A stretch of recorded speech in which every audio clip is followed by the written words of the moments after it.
So reading part 2, the picture shows some endurance events.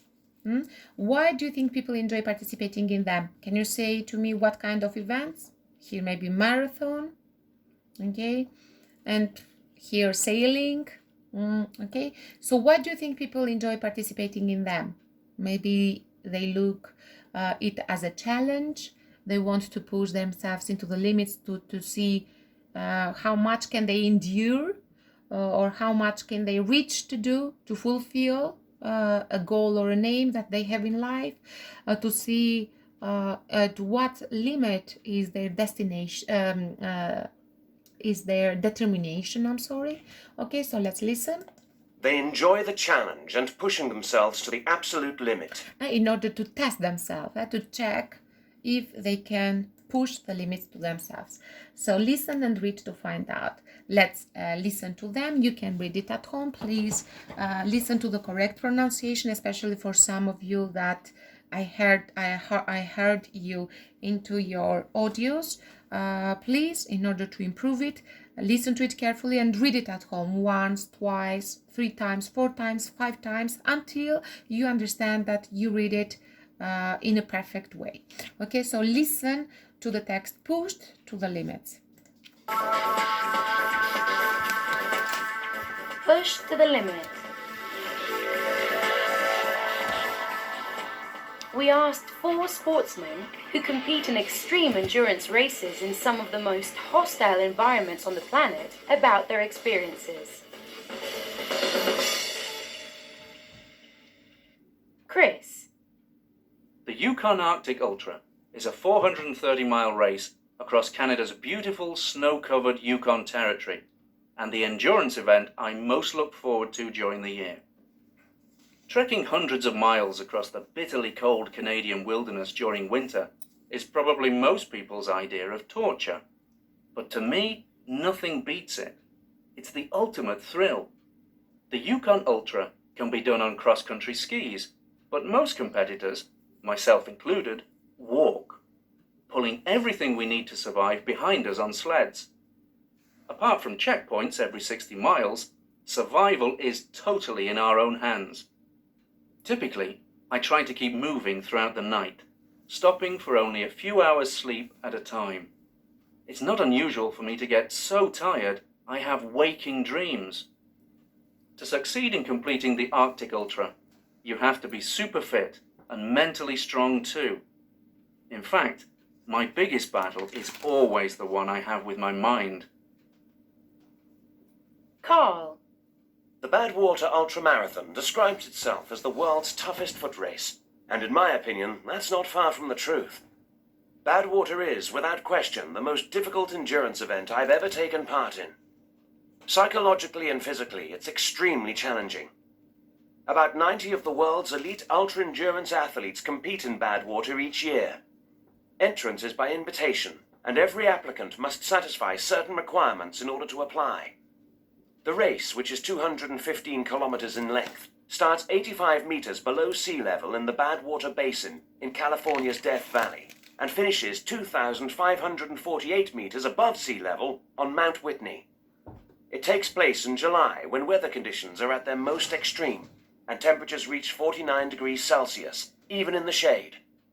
The course must be completed in no more than 48 hours. Very few athletes end up crossing the finishing line. It's so tough. I did, but it took all my willpower.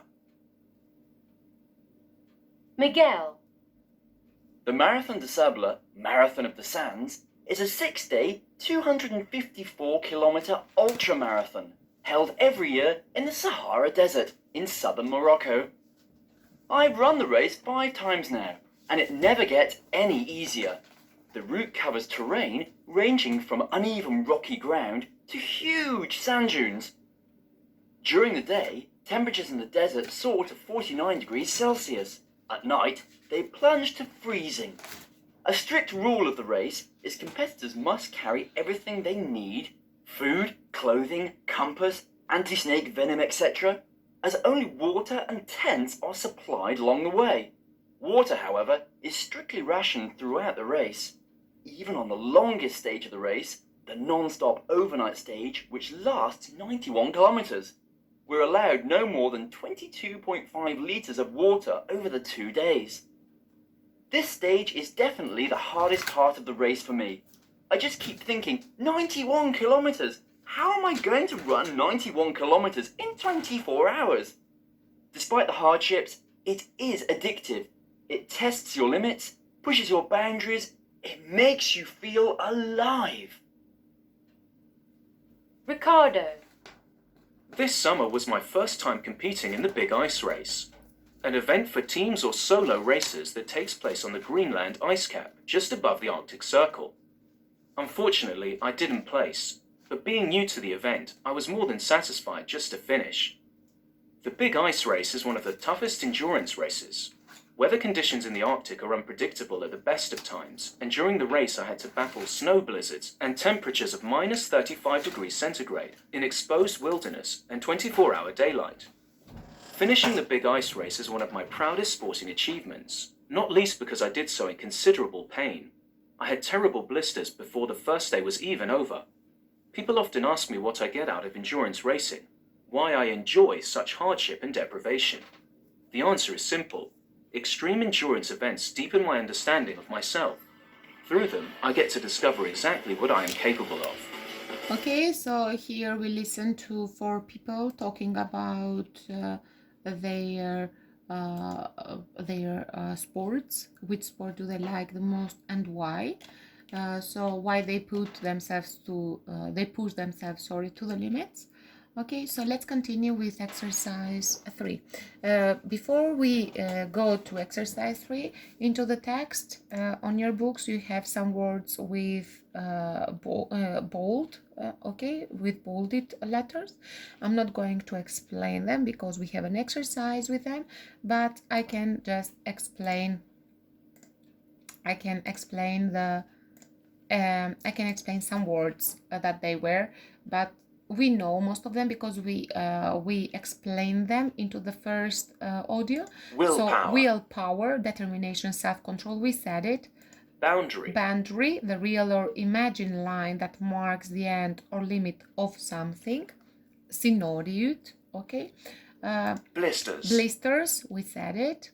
And all the other one, bitterly cold, extremely cold, mentally strong, psychologically stable. It means that you have a psychological power inside you. So we are ready to deal with exercise 3. Read the magazine article about athletes who compete in some of the world's extreme endurance races. For question 1 to 10, choose from the people AD. Okay, not only you are going to choose, but do you remember that not only you have to choose, but also to say why. And this is a multiple matching task. So you are going to read the questions and underline the keywords. For example, there was a time limit to the race they competed. So time limit, it is a keyword. Why did not win a medal? So not win a medal, it is the keywords here, or let's say phrase, and so on. Okay. Some information it says here, maybe paraphrase. It means that here we have was a time limit. Into the text we may have it into a synonymous or antonymous words that meaning exactly the same. Okay, so have this in mind while doing the exercise. So there was a time limit to the race they competed in. It is with B. Why? Because if we see here, the course must be competed in no more than 48 hours, only 48 hours. Why did not win a medal? Okay, they did not win a medal, sorry. I didn't place, so it means I didn't win any medal. But being new to the event, I was more than satisfied just to finish, for the experience, to challenge myself. Okay. The rules stipulated they could only have a certain amount of something, so required, it goes with C, amount of something, which was this amount of something, 22.5 liters of water, okay, to have no more, only 22.5 liters of water. The choice of when and if to rest was left to them, it goes with A.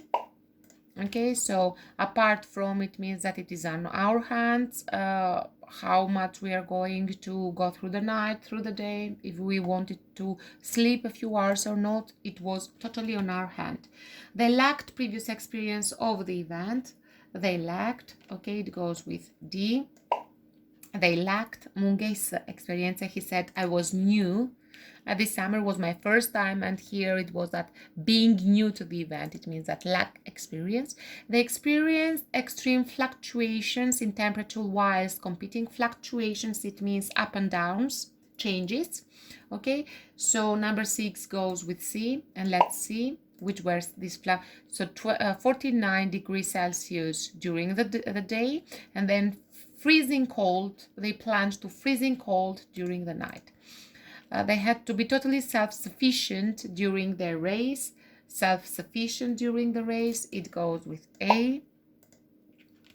So the Yukon Ultra can be done on cross-country skis, but most competitors, myself included, walk, pulling, everything. We need to survive behind us on sled. Okay, so self-sufficient. They had the challenge of running under a sun that never set. Okay, it goes with D. Never set. 24 hours daylight. 24 hours daylight because they were into the Greenland. 24 hours daylight. No night there.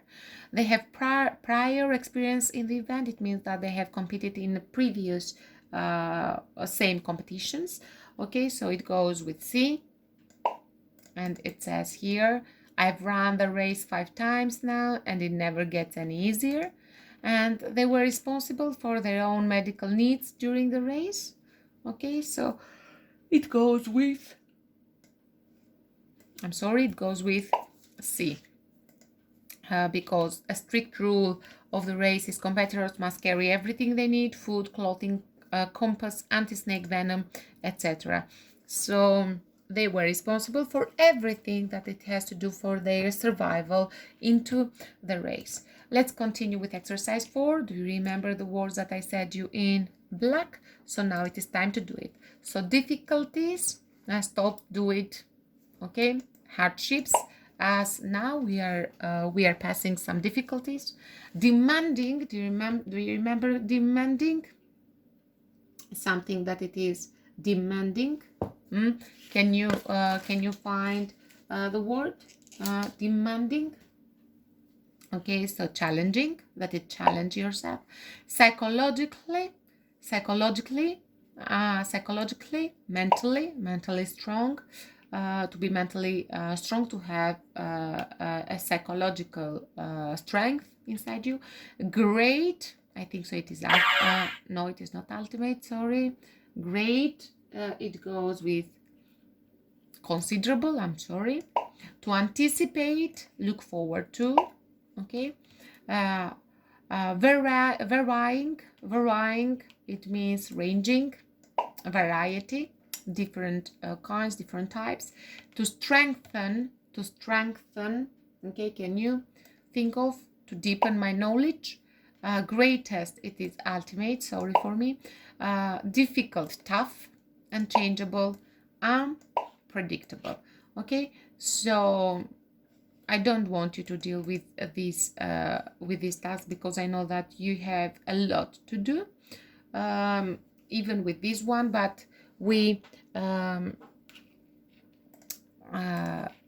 you can deal, instead of this, I want you to deal with workbook 7A, reading page 64-65.